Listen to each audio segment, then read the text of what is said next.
Assalamualaikum warahmatullahi wabarakatuh. Waalaikumsalam warahmatullahi wabarakatuh. Bismillahirrahmanirrahim. Alhamdulillahi rabbil alamin. Wal 'aqibatu lil muttaqin wa la 'udwana illa 'alal zalimin. Wassalatu wassalamu ala ashrafil anbiya'i wal mursalin Sayyidina wa maulana Muhammadin wa ala alihi wa ashabihi al-mujahidin at-tahirin, amma ba'du. Saudara-saudara kaum muslimin rahimakumullah, manusia selalu berusaha untuk mencapai apa yang menjadi cita-citanya di dalam kehidupan ini. Segala daya dan dana, seluruh waktu dan tenaga, segenap kemampuan dan kekuatan dikerahkan untuk mencapai apa yang dicita-citakan. Ada orang yang di dalam berusaha mencapai cita-citanya tetap berpegang teguh kepada kaidah dan norma-norma yang harus dipatuhinya, baik itu norma-norma kehidupan bermasyarakat, berbangsa dan bernegara, lebih-lebih lagi itu menyangkut norma-norma kehidupan beragama. Artinya, di dalam mencapai cita-citanya, dia tetap menghormati dan mentaati halal haram, mengenal hak dan batil, tahu mana yang boleh dan mana yang tidak boleh. Tetapi di lain pihak, tidak jarang, bahkan banyak sekali orang-orang yang di dalam usaha mencapai cita-citanya terjebak dalam prinsip menghalalkan segala macam cara untuk mencapai satu tujuan. Tidak ada lagi kaedah dan norma-norma yang harus ditaatinya. Ia tidak peduli dengan halal dan haram. Ia tidak kenal hak dan batil. Ia tidak tahu mana yang boleh dan mana yang tidak boleh. Segala cara dilaksanakan asal tujuan tercapai. Maka lahirlah orang-orang yang mengambil jalan pintas dan potong kompas dalam usaha mencapai apa yang menjadi cita-cita dan tujuan dalam kehidupannya. Begitulah kita lihat dalam kehidupan ini. Yang di bawah ingin cepat naik ke atas, sementara yang di atas bertahan tidak mau turun dari tahta dan singgasananya. Maka terjadilah benturan-benturan nilai dan kepentingan. Terbentuklah klik, klan, grup dan sindikat-sindikat yang menyerupai mafia, di mana nilai objektivitas sudah sangat sulit ditemukan. Yang celakanya lagi, lahirlah budaya jilat-menjilat, upeti dan lain sebagainya asal tujuan bisa tercapai. Sementara itu yang miskin ingin cepat menjadi kaya, sedang yang kaya ingin menjadi lebih kaya lagi. Kalau boleh tidak hanya sekedar dia saja yang kaya, anaknya harus kaya, cucunya tidak boleh miskin dan kere, bahkan cucu daripada cucunya pun harus jadi orang-orang kaya. Ini keinginan yang wajar. Setiap orang tua tentu tidak ingin meninggalkan anak cucunya dalam keadaan miskin dan terlunta-lunta. Yang tidak wajar kalau keinginan itu membuat orang lalu menghalalkan segala macam cara, menyalahgunakan fasilitas yang dimilikinya, apalagi kalau dia berada dalam satu posisi di mana seharusnya dia memberikan contoh dan keteladanan.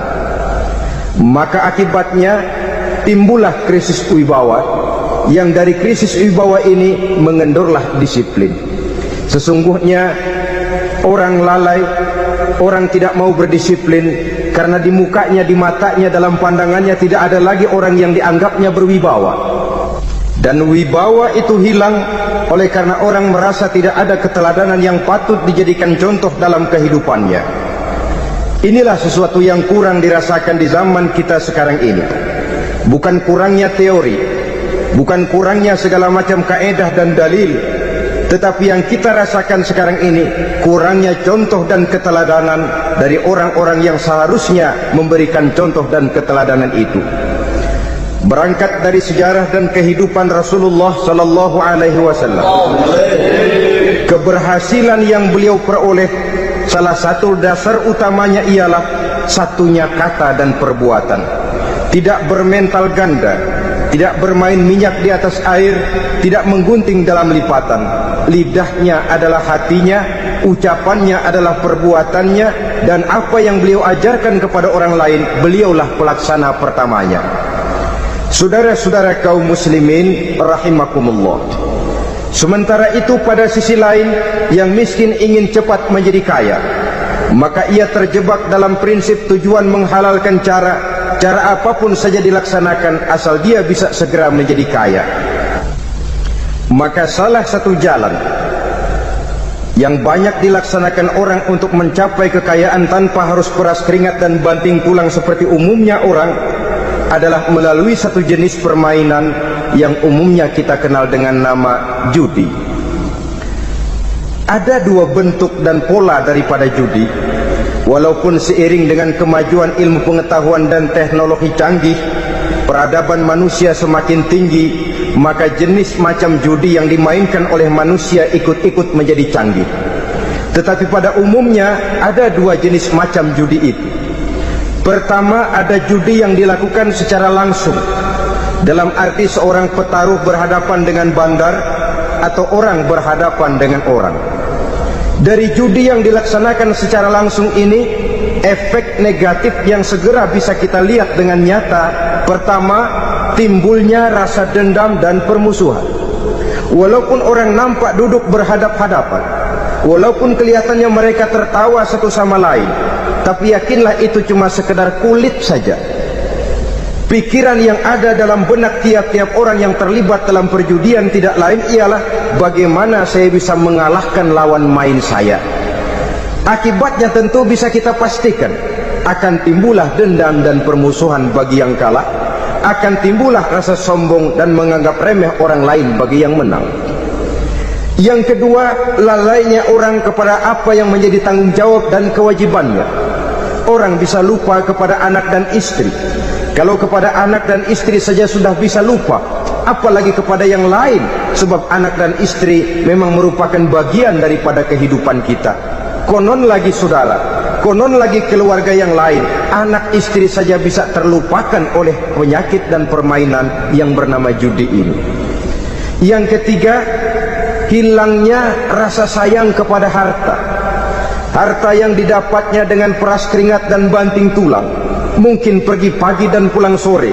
Setibanya dia di meja judi, apalagi uang tadi sudah bertukar dengan dalam bentuk koin, maka rasa sayang kepada harta itu tidak akan pernah ada lagi. Tetapi saudara-saudara, bagaimanapun juga, judi dalam artian langsung semacam ini hanya melibatkan orang-orang tertentu. Artinya selektif. Ada judi yang lebih berbahaya daripada jenis ini, perjudian massal. Taruhlah roulette dan kasino itu judi, tetapi judi jenis roulette dan kasino ini bahayanya hanya untuk orang-orang tertentu yang memang sudah mapan, kelompok elit. Masa iya bocah angon di kampung main roulette? Apa ia yang tinggal di pinggir kali kenal kasino? Ya entahlah kalau kasino Prambos ya. Dari judi massal semacam ini lahirlah penyakit yang dinamakan tulul amal. Tulul amal, orang yang terlalu panjang angan-angan. Bukan tidak boleh orang bercita-cita, sebab cita-cita itu perlu. Katanya manusia tidak makan masih bisa hidup 1 bulan lebih. Manusia tidak minum masih bisa hidup 3 hari lebih. Tapi manusia tidak punya cita-cita 1 jam pun dia tidak akan bisa hidup. Karena faktor yang membuat kita bergairah menghadapi kehidupan, faktor yang mendorong kita untuk tetap berusaha dan tegar menghadapi resiko, karena adanya cita-cita di dalam kehidupan kita. Tetapi cita-cita tanpa direalisir dengan usaha, cita-cita yang tidak berangkat dari kemampuan yang ada, pada akhirnya hanya akan merupakan cita-cita yang mengawang, tidak akan terwujud dalam kenyataan, dan akan membentuk manusia menjadi orang yang tulul amal, panjang angan-angan, terlalu muluk keinginan, tidak berangkat dari kemampuan dan kesanggupan yang ada pada dirinya sendiri. Maka penyakit inilah yang telah menghasilkan dan melahirkan penghayal-penghayal kelas berat, tukang-tukang lamun kelas tinggi yang hidup di angkasa luar. Dan sejarah belum pernah mencatat ada orang menjadi kaya karena judi, itu belum pernah. Saudara lihat saja orang kaya yang namanya Adnan Khashoggi, orang kaya yang namanya Henry Ford, orang kaya yang namanya Aristotle Onassis, orang kaya yang namanya David Rockefeller. Itu seluruhnya menjadi kaya bukan karena mereka terlibat dalam perjudian, tapi karena kerja keras, peras keringat, banting tulang. Dan itu dimulai sejak mereka masih remaja. Sehingga memang ada pepatah, ini baik sekali saya kira. Berpikirlah kamu di waktu pagi, bekerjalah kamu di waktu siang, makanlah di waktu sore, dan tidurlah di waktu malam. Berpikir di waktu pagi artinya belajar di kala muda. Bekerjalah di waktu siang artinya amalkan ilmu itu kalau sudah dewasa. Makanlah di waktu sore, hari tua nanti tinggal menikmati hasilnya. Tidurlah di waktu malam, maksudnya kalau mati, matilah dengan tenang. Logikanya berkaitan.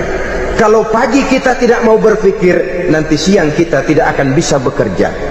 Kalau siang kita tidak mau bekerja, nanti sore makan apa? Kalau sore kita tidak makan, alamat malam tidak bisa tidur.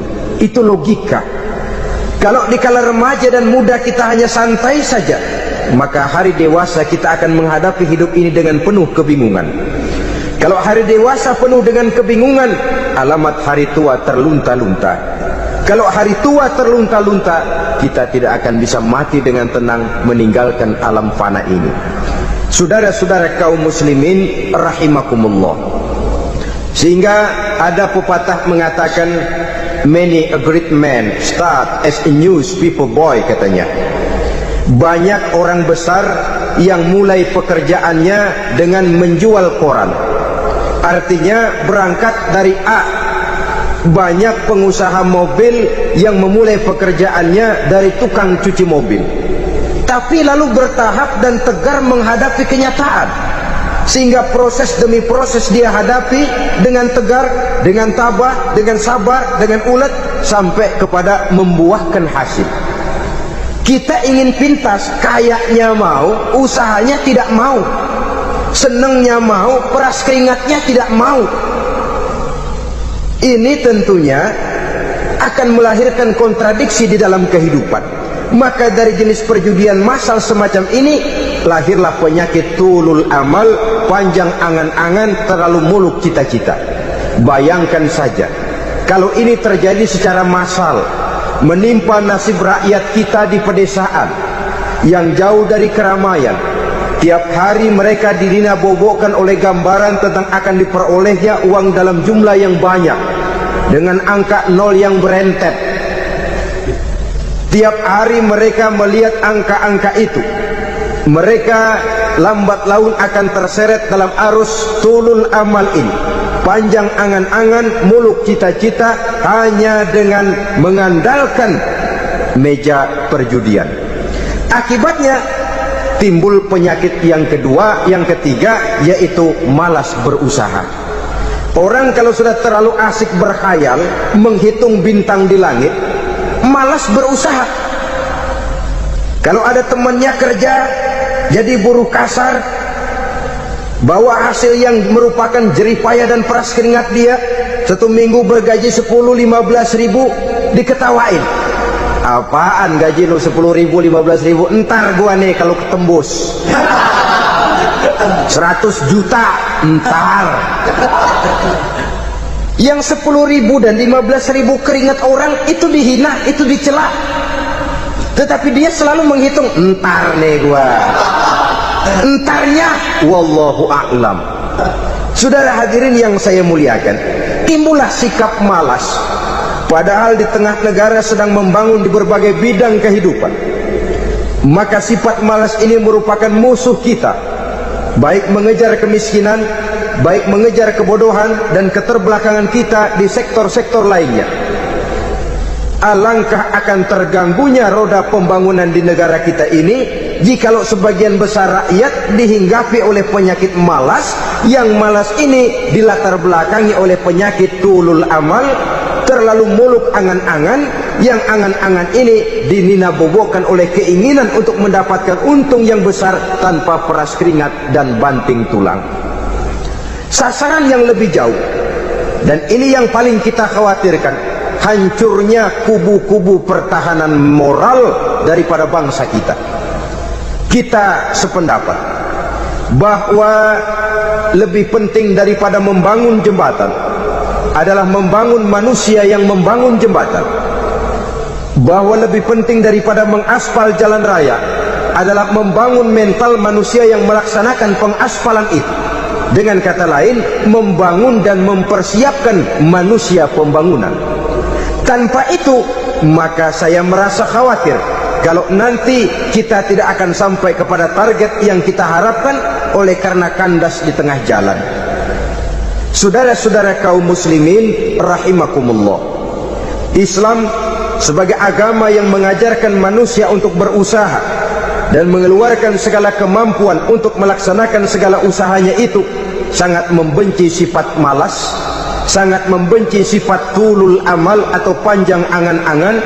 Dan oleh karena judi melahirkan dua sifat itu, Islam sangat menganjurkan pengikutnya untuk menjauhi segala macam jenis perjudian, baik yang terang-terangan maupun yang dilakukan secara samar-samar, tidak ketara, judi canggih sesuai dengan canggihnya teknologi daripada manusia itu sendiri. Ini adalah penyakit yang meracuni masyarakat manusia dari sejak berpribadi, bertetangga, berumah tangga, sampai kepada berbangsa dan bernegara. Dan kasus-kasus yang timbul sudah cukup banyak, yang tidak mungkin lagi kita katakan hanya sekedar bersifat kasuistis, bersifat kasus-kasus kecil saja. Sebelum riaknya naik ke permukaan, marilah kita membuat benteng untuk masing-masing pribadi muslim memelihara dan menjaga diri jangan terseret dalam permainan yang bernama judi, apapun bentuknya, bagaimanapun cara dan ragamnya, karena jelas bahayanya lebih besar daripada manfaatnya. Taruhlah kita barangkali kemarin-marin hanyut dalam arus perjudian, tetapi hendaknya kita bisa mengambil pelajaran bahwa seorang mukmin adalah seorang yang apabila dia melakukan kesalahan, dia segera sadar, dijadikannya pelajaran untuk tidak diulanginya lagi pada masa-masa yang akan datang. Dengan sikap semacam itu, kita tidak lagi akan mengulangi kesalahan-kesalahan lama, dan grafik kehidupan kita dari hari ke hari akan makin menunjukkan hal-hal yang baik dan positif adanya. Saudara-saudara kaum muslimin rahimakumullah, kalau ABRI masuk desa, rakyat beruntung. Kalau jaksa masuk desa, rakyat bahagia. Kalau koran masuk desa, rakyat ikut jadi cerdas. Tapi kalau judi masuk desa, rakyat kiamat. Pembangunan akan terbengkalai, roda perekonomian akan lesu, karena mestinya orang membelanjakan uang untuk sesuatu yang dia perlukan, akhirnya dia belanjakan untuk sesuatu yang dia tidak perlukan, karena gambaran, khayalan akan mendapat keuntungan yang jauh lebih besar lagi. Padahal istilah orang-orang tua kita dulu, lebih baik makan singkong betulan daripada makan roti ngimpi. Artinya uang yang 1.000-2.000 rupiah itu lebih baik dibelikan beras, dimasak, makan bersama anak dan istri, terasa nikmat dan halalnya, ketimbang beli kertas lalu ngelamun, menghayal, menghitung yang bukan-bukan. Itu kertas dibolak madep ulon, dibolak madep mudik, diputar sana, diputar sini, akhirnya palanya ikut muter. Kira-kira apa yang cocok? Masih belum puas, kertas dilihat, orang gila ditanyain. Sudah tahu waras, orang gila yang ditanya. Masih belum puas, nanya orang gila, tidur di kuburan. Allahu Akbar. Padahal di rumahnya tempat tidurnya empuk, anget, nggak ada nyamuk, kuburan, tidur di kuburan. Dampak negatif yang semacam ini pada gilirannya mau atau tidak mau akan menyeberang kepada garis akidah, membahayakan dan mengancam nilai-nilai tauhid yang kita miliki. Udah kertas dibolak-balik, tidak puas, orang gila ditanya. Orang gila ditanya belum maram, tidur di kuburan. Barangkali ada bisikan. Saudara hadirin yang saya muliakan, memang walaupun wahyu sudah berhenti, tapi Allah masih memberikan ilham kepada hamba-hambanya yang dikehendakinya. Tetapi ilham itu bentuknya positif. Kalau saudara pagi-pagi berniat, tahu-tahu datang pikiran nanti malam mau ngaji, itu namanya ilham. Kalau saudara sedang merenung, tahu-tahu datang pikiran, saya mau sedekah, itu namanya ilham, bentuknya positif. Tapi kalau ngelamun, tahu-tahu datang pikiran nomor sekian pasang, itu bukan ilham, itu belis. Saudara hadirin yang saya muliakan, tidak puas tidur di kuburan, cari yang lebih paten lagi, dukun ditanya. Nah, saya ingin menuduhkan persoalan, apa tidak boleh orang ziarah kubur? Apa tidak boleh orang pergi ke dukun? Ini dalam kaitannya dengan judi, karena ini penyakit yang sudah merajalela, mewabah di kalangan masyarakat kita di lapisan yang bawah ini. Saudara hadirin yang saya muliakan, ziarah kubur bukan saja boleh, malah dianjurkan oleh Nabi. Tetapi ziarah kubur yang dianjurkan oleh Nabi itu dengan tujuan pertama, agar orang ingat kepada mati. Kafa bil mauti wa'izah, kata Nabi. Cukup dengan mengingat mati menjadi pelajaran bagi kamu semua. Maka etikanya diajarkan, kalau saudara ziarah kubur, sampai di depan pintu kubur itu kan, Assalamualaikum ya ahlal kubur, wa inna insyaallahu bikum lahikun. Kami satu saat insya Allah pasti akan menyusul kamu. Kalau kamu sekarang berbaring di sini, satu saat kami akan berbaring di sini. Ziarah kubur mengingatkan orang kepada mati. Orang yang ingat kepada mati, gaya hidupnya lain dengan orang yang tidak ingat mati. Nah, orang kalau nggak ingat mati, gaya hidupnya nggak terkontrol. Kalau dia berkuasa, Fir'aun. Itu nggak ingat mati. Kalau dia kaya, Korun. Sudah gambarannya nggak merupakan gambaran-gambaran yang baik. Orang yang ingat mati, dia berkuasa, dia berlaku adil. Satu saat saya akan mati dan ini akan dimintakan pertanggungan jawab. Orang kaya ingat mati, dia akan jadi pemurah. Kenapa? Kalau saya diberikan ilmu, pertanyaan akhirat cuma satu, ilmumu kau amalkan untuk apa? Kalau saya diberikan umur panjang, pertanyaan akhirat cuma satu, umurmu kau habiskan di mana? Tapi jikalau saya diberikan harta, pertanyaan akhirat ada dua, hartamu kau dapat dari mana, kau belanjakan kemana? Depannya ditanya, belakangnya ditanya, dapat dari mana, dibelanjain kemana? Sebab dua-duanya berkaitan dengan kegiatan. Kadang-kadang dapatnya dari jalan yang baik, tapi keluarnya ke tempat yang tidak baik, itu pun tidak betul. Atau dapatnya dari yang tidak baik, tapi dibelanjakan untuk yang baik, itu pun tidak bisa diterima. Oleh karenanya, dengan mengingat mati, gaya hidup seseorang jadi terkontrol karenanya. Yang kedua, dianjurkan kita untuk berziarah kubur itu mendoakan orang-orang yang sudah meninggal. Mal mayyitu fi qabrihi illa kal gharikil mutaghawwis, kata Nabi. Orang yang sudah meninggal itu di alam barzakhnya adalah seperti orang yang tenggelam di lautan, menunggu doa dari keluarganya yang masih hidup. Apakah itu anaknya, kemenakannya, cucunya, dan lain sebagainya.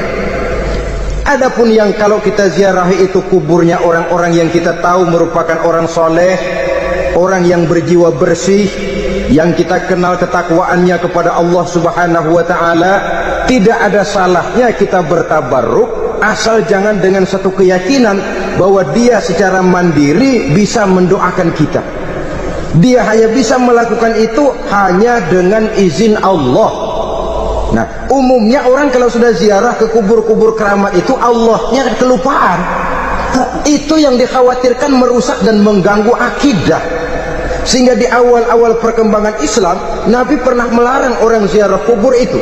Ini bisa kita simak dari hadis, kuntu nahaitukum an ziyaratil qabri fazuruha. Dahulu aku pernah melarang kamu untuk ziarah kubur, adapun sekarang kalau mau ziarah, ziarahlah kamu. Kata-kata dulu aku pernah melarang kamu itu menggambarkan bahwa pada permulaan perkembangan Islam, nilai keimanan para sahabat masih rapuh, masih lemah, masih memerlukan pembinaan. Sehingga kalau mereka sering ke kubur, dikhawatirkan mereka minta kepada kubur. Nah, tetapi tatkala nilai keimanannya sudah mapan, sudah kuat, kata Rasul, fazuruha. Adapun sekarang kalau mau pergi berziarah, ziarahlah kamu. Saudara hadirin yang saya muliakan, jadi jangan melupakan Allah. Saya bisa saja berkata, kalau saya misalnya pakai cincin, lalu saya bilang, saya sejak pakai cincin ini, jangan anak gadis, nenek-nenek ngelihat saya lemes. Atau sejak pakai cincin ini, dagangan laris bener. Cincin itu yang menggelincirkan akidah. Untuk tidak tergelincir, orang harus tidak melupakan Allah.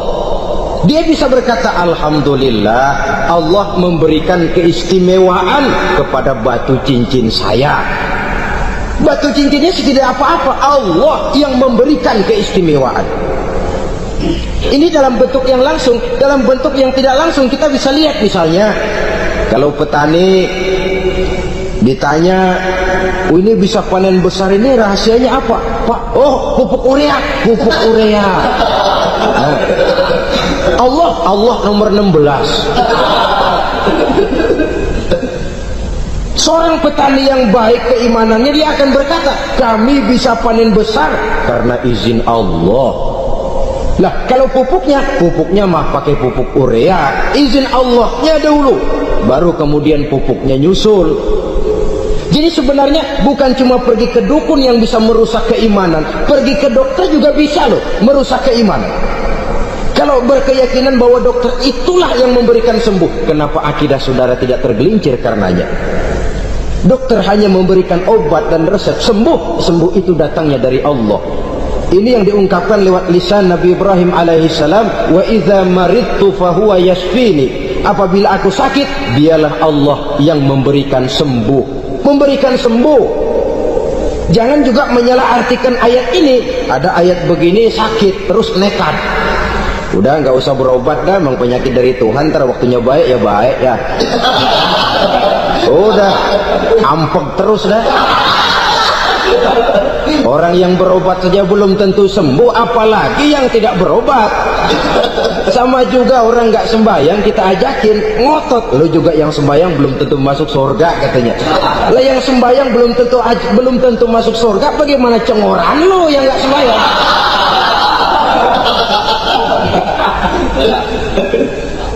Saudara hadirin yang saya muliakan, kaum muslimin yang berbahagia. Jadi dengan demikian, maka jangan menghilangkan Allah. Kita, ajaran pokok dalam Islam adalah ajaran tentang tauhid. Nah, tauhid ini menyangkut mengesahkan Allah, baik di dalam zatnya, baik di dalam sifatnya, baik di dalam perbuatannya, baik di dalam beribadah kepadanya. Tauhid dalam ibadah itu ada. Tauhid dalam zat artinya zat Allah itu tidak tersusun, tidak terdiri dari bagian-bagian yang bisa dipecah-pecah. Ya seperti kita ini kan ada kepala, ada kaki, ada tangan. Allah tidak tersusun zatnya dari bagian-bagian. Esa zatnya tidak bisa dibagi-bagi. Esa sifatnya artinya Allah itu sifatnya tidak pernah berubah. Sejak dahulu sampai sekarang, Allah itu cinta kepada orang beriman yang melakukan kebaikan, dan Allah benci kepada orang kufur yang melakukan kejahatan. Mustahil satu saat Allah berubah orang kufur yang berbuat kejahatan didemenin, orang mukmin yang berbuat kebaikan dikeselin. Misalnya tahun 2000 Tuhan giliran jengkel sama orang mukmin, itu mustahil. Dia esa di dalam sifatnya. Lain dengan sifat kita manusia. Sifat kita ini kan relatif. Ada saatnya kita senang, lain saat yang kita senang betul kita caci maki. Hari ini kita caci maki, besok kita puji. Lihat teman kaya, habis kita omongin, boleh jadi dia kaya. Kenapa? Dukunnya 36. Begitu kita habis caci maki begitu, dia datang ngasih duit sama kita, cacian itu bisa berubah menjadi pujian. Lu ya emang bukan main dah. Sifat kita itu relatif, bisa terpengaruh oleh situasi dan kondisi. Saudara hadirin yang saya hormati, kaum muslimin yang berbahagia, Allah juga esa di dalam perbuatannya. Artinya di dalam menciptakan apapun yang akan diciptakan oleh Allah, di dalam melakukan apapun yang akan dilakukan oleh Allah, tidak terikat kepada faktor lain, tidak memerlukan bantuan lain. Dia adalah mutlak. Nah, kemudian kita mengesahkan Allah dalam zatnya, mengesahkan Allah dalam sifatnya, mengesahkan Allah dalam perbuatannya, belum tentu berarti kita mengesahkan Allah dalam ibadahnya. Sebab banyak orang yang yakin betul Allah itu esa, teguh dengan pendiriannya. Tuhan lu siapa? Allah. Allah bagaimana? Esa. Gimana kalau dua? Kagak. Tiga? Enggak. Mantap.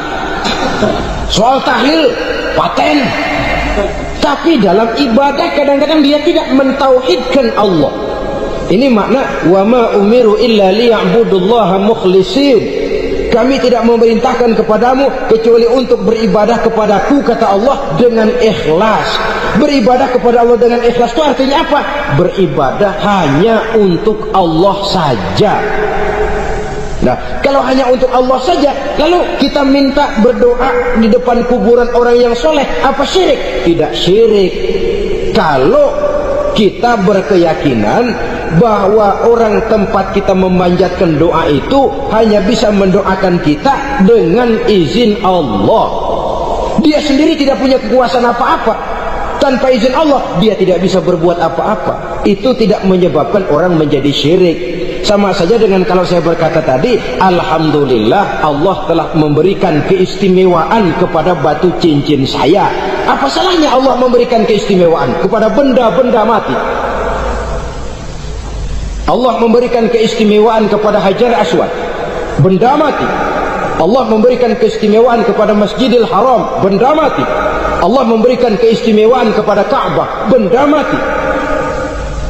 Orang tawaf keliling Ka'bah, sembahyang di Masjidil Haram, sujud menghadap kepada Ka'bah, apakah jadi syirik? Tidak. Kita tidak menyembah Ka'bahnya, kita menyembah yang punya Ka'bah itu. Nah, di sini kita lihat bahwa fungsi Ka'bah hanya merupakan wasilah. Tapi kalau Allahnya kita hilangkan, jadilah kita penyembah batu. Hanya saja batu itu berbentuk 4 bernama Ka'bah. Sa'i, orang yang melaksanakan haji, lari-lari antara Safa dan Marwah, amalan apa itu? Seakan-akan kita menghormati bukit-bukit, gunung-gunung. Tapi bukan itu yang kita tuju dalam pelaksanaan sa'i itu. Yang kita tuju adalah ini perintah Allah, Allahnya yang diutamakan. Maka hal semacam ini tidak menyebabkan orang menjadi syirik dan tergelincir dari tauhid. Tapi kalau ziarah kubur dengan niat cari buntutan, cari nomor yang cocok, ini niatnya saja sudah salah. Nah, kalau berangkat dengan niat yang salah, sampai di sana saya yakin, seyakin-yakinnya amalannya pasti salah. Lah, kubur yang diziarahin bukan kubur orang soleh. Ya mana ada orang soleh ngasih kode buntut. Ada juga orang salah, bukan orang soleh itu. Kadang-kadang dia nggak tahu kuburan siapa, nongkrong aja di situ. Memang sulit saudara-saudara, mental ya, namanya mental. Kalau memang mental sudah mental judi, apa saja bisa dijudiin. Jadi orang nggak perlu sebenarnya pemerintah terlalu gini, nggak usah. Kembali saja kepada mental. Kalau mental memang sudah mental judi, apaan aja bisa dijudiin. Pulang tengah malam nabrak babi, babi yang keluar nih.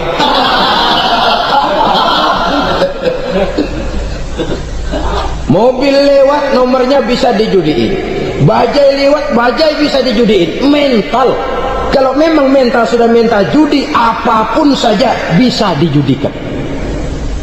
Saudara hadirin yang saya muliakan, lalu bagaimana dengan dukun? Ya, saudara hadirin, pergi ke dukun hakikatnya sama dengan pergi ke dokter. Orang berusaha melaksanakan yang namanya syariat, hakikatnya kembalikan kepada Allah, syariatnya kita laksanakan. Tetapi, nah ini tetapi yang pertama, saudara harus tahu betul dukunnya itu bayang apa enggak, agamanya kuat apa enggak. Sebab ya tentu tidak ada dukun yang jelek, karena pada umumnya penyakit dukun itu kan nyohor, iklan lewat koleha-kolehanya. Kita bisul kecil datang, kita dukung, ini si kecil kemarin bisul kayak kelapa 5 menit baik.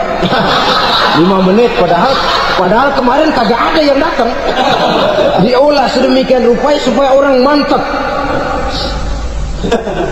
Jadi jangan asal sembarangan. Kadang-kadang lihat potongan dukunnya aja kita ngeri. Mukanya sudah kremot, nggak pernah tersentuh air wudhu. Jangankan air wudhu, mandi aja jarang. Yang kayak begini yang dipegang mati-matian, yang dipercayai habis-habisan, akan kita kemanakan tauhid kita ini? Apalagi kalau perginya sudah dengan niat mencari nomor yang jitu. Itu saya katakan lagi tadi, berangkat saja sudah dengan niat yang salah. Orang berusaha silahkan, sama juga kita ke dokter.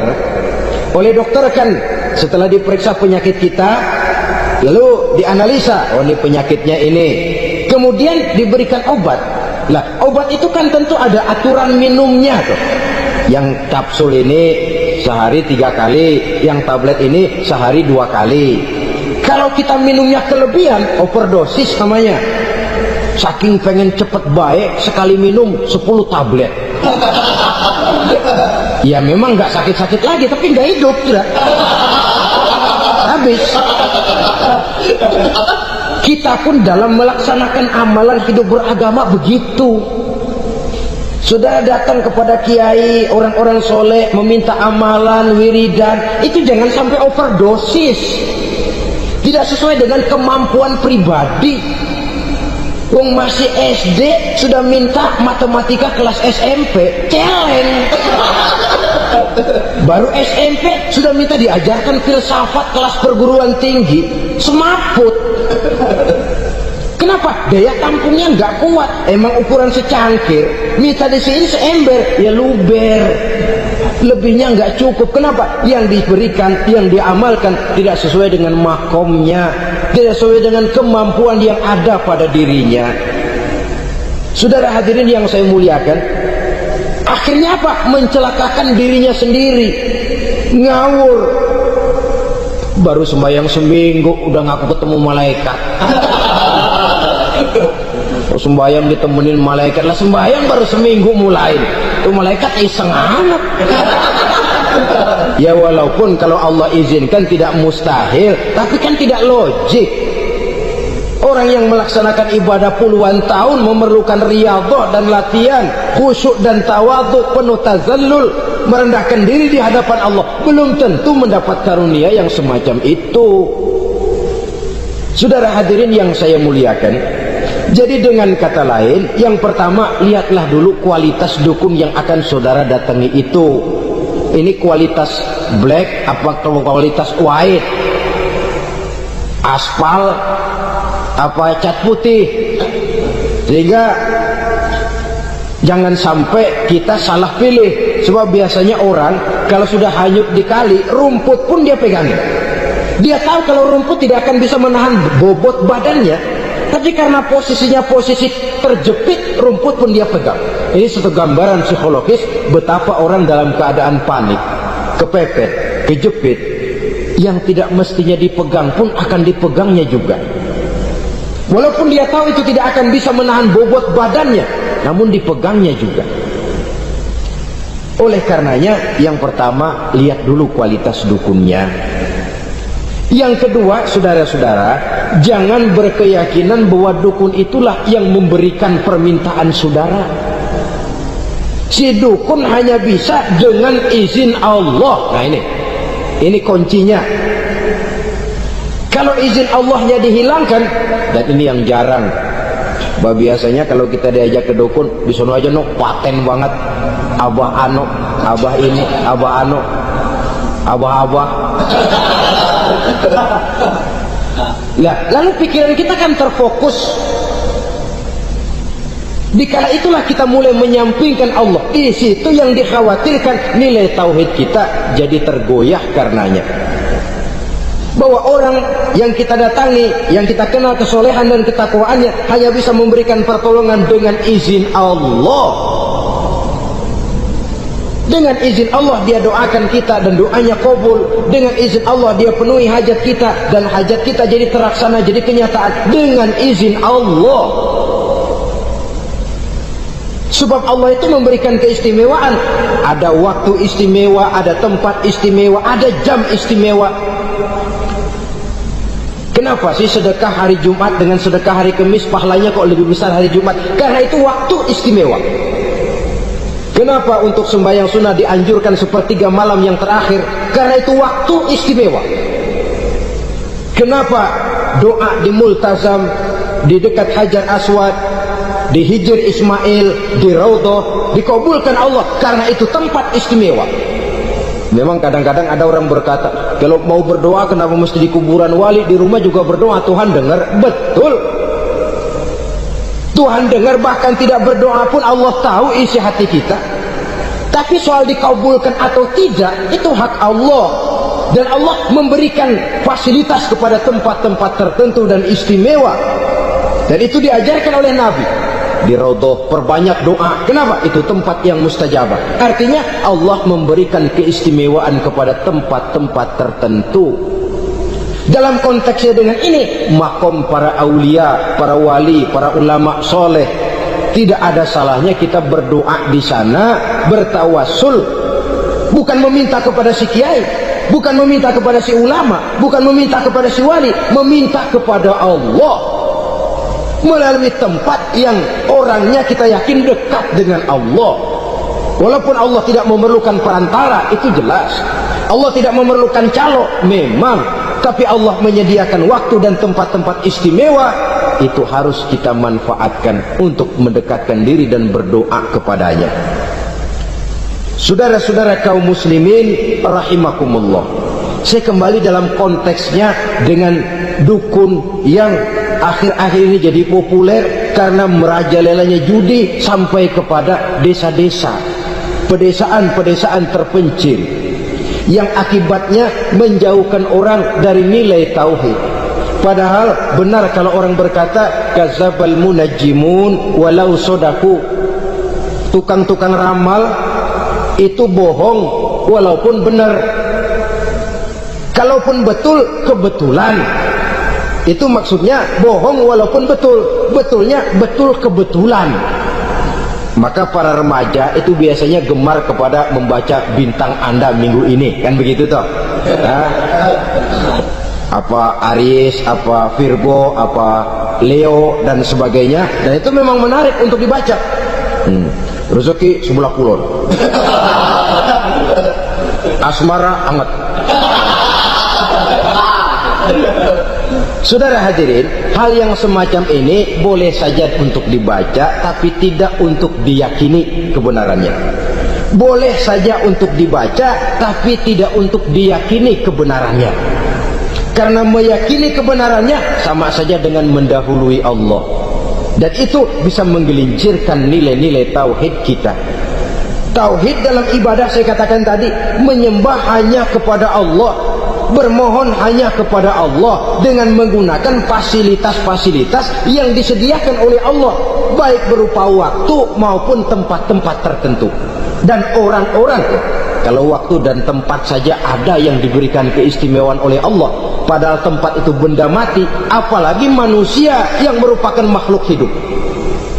Saudara hadirin yang saya muliakan, saudara-saudara kaum muslimin yang berbahagia, sehingga dengan demikian kita tetap menjaga nilai-nilai akidah. Dan dengan ini syariat kita laksanakan tanpa membuang hakikat. Sebab hakikat tanpa syariat itu kosong. Syariat tanpa hakikat juga tidak ada tujuan. Yang penting hati bersih, nggak sembahyang nggak apa-apa. Mana bisa begitu, Mas? Kalau memang hati bersih nggak usah sembahyang nggak apa-apa. Nabi Muhammad dulu berhenti dong sembahyang. Sebab beliau orang yang hatinya paling bersih.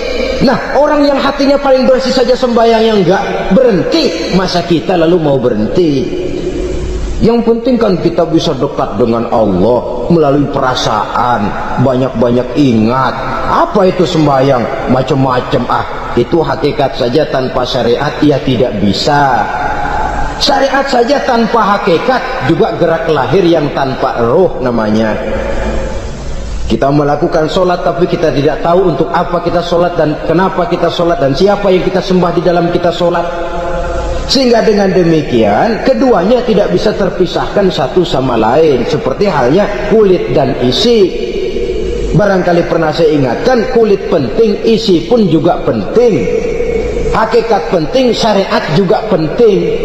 Dan kita jangan salah mengartikan, terjebak dalam ucapan-ucapan yang masih memerlukan penafsiran, sehingga lalu kita cenderung mendiskreditkan dan menjelekkan para wali. Misalnya ada ucapannya Syekh Abdul Qadir Jailani yang berkata begini, barang siapa yang masuk ke rumahku lalu ia memakan makananku, maka ia akan masuk surga. Ini kalau ucapan ini dipahami secara apa adanya, ya jelas orang bisa tergelincir. Tapi kalau ditafsirkan secara betul, siapa yang masuk ke dalam rumahku? Di mana rumah Syekh Abdul Qadir? Di mana umumnya rumah para wali? Di masjid. Jadi siapa yang masuk ke dalam rumahku? Masjid. Lah kalau sudah di dalam masjid, makanannya apa? Getuk. Tentu saja tidak. Kalau sudah di masjid itu ya makanannya ya wirid, zikir, tahajud, baca Quran, paling kurang iktikaf. Jadi siapa yang masuk ke masjid lalu dia sujud, wirid, zikir, ya jelas saja surga. Jangan membaca ucapan ini lantas rame-rame nyari bekas rumah Syekh Abdul Qadir, rame-rame masuk ya rumah kecil. Saudara hadirin, kita terlalu terpaku kepada materi ucapan dan melupakan filsafat daripada ucapan itu sendiri. Dalam kondisi yang sedemikian, sangat boleh jadi orang lalu tergelincir karenanya. Oleh karena itulah saudara-saudara, saya kembali kepada satu prinsip, bahwa sebenarnya dengan tidak perlu menyalahkan pihak-pihak lain, mari kita kembali kepada sikap mental kita sebagai muslim. Kalau mental memang sudah mental penjudi, apapun bisa dijudikan. Tapi kalau mental itu tidak ada, walaupun di kiri kanan dan depan belakang banyak dibuka tempat-tempat perjudian, saya yakin kita akan mampu menahan dan menjaga diri. Sikap mental inilah yang memerlukan pembinaan dari kita semua.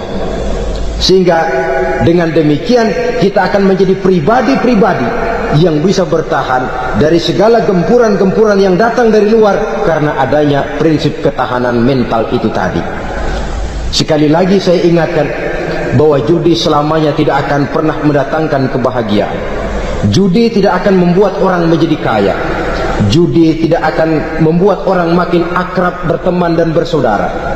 Yang jelas judi melahirkan permusuhan dan dendam, membangkitkan rasa malas, memulukan angan-angan tanpa mau peras keringat dan banting tulang, melalaikan orang dari tanggung jawab dan kewajibannya, membuat ia lupa kepada anak, istri dan seluruh keluarganya, dan pada akhirnya dia akan terjebak dalam satu permainan yang makin menjauhkan dia dari proses kesadarannya sebagai manusia. Sebagai uraian penutup, marilah kita renungi firman Allah dalam Al-Baqarah ayat 208. A'udzubillahi minasyaitonir rajim. Ya ayyuhalladzina amanu dukhulu fis silmi kaffah wa la tattabi'u khutuwatis syaitan innahu lakum aduwwum mubin. Hai orang-orang yang beriman, masuklah kamu ke dalam keselamatan, masuklah kamu ke dalam Islam secara keseluruhan. Jangan kamu mengikuti jejak-jejak setan, karena setan adalah musuhmu yang nyata dan jelas. Judi termasuk jejak-jejak yang ditinggalkan oleh setan untuk diikuti oleh kita, agar kita mendapatkan kesengsaraan baik di dunia, lebih-lebih di akhirat nanti. Semoga Allah selamatkan kita, Allah selamatkan seluruh bangsa kita dari penyakit-penyakit judi yang melahirkan efek-efek negatif dalam kehidupan. Terima kasih atas perhatian saudara. Mohon maaf atas segala kekurangan. Usikum wa nafsi bitaqwallah. Wassalamualaikum warahmatullahi wabarakatuh. Waalaikumsalam warahmatullahi wabarakatuh.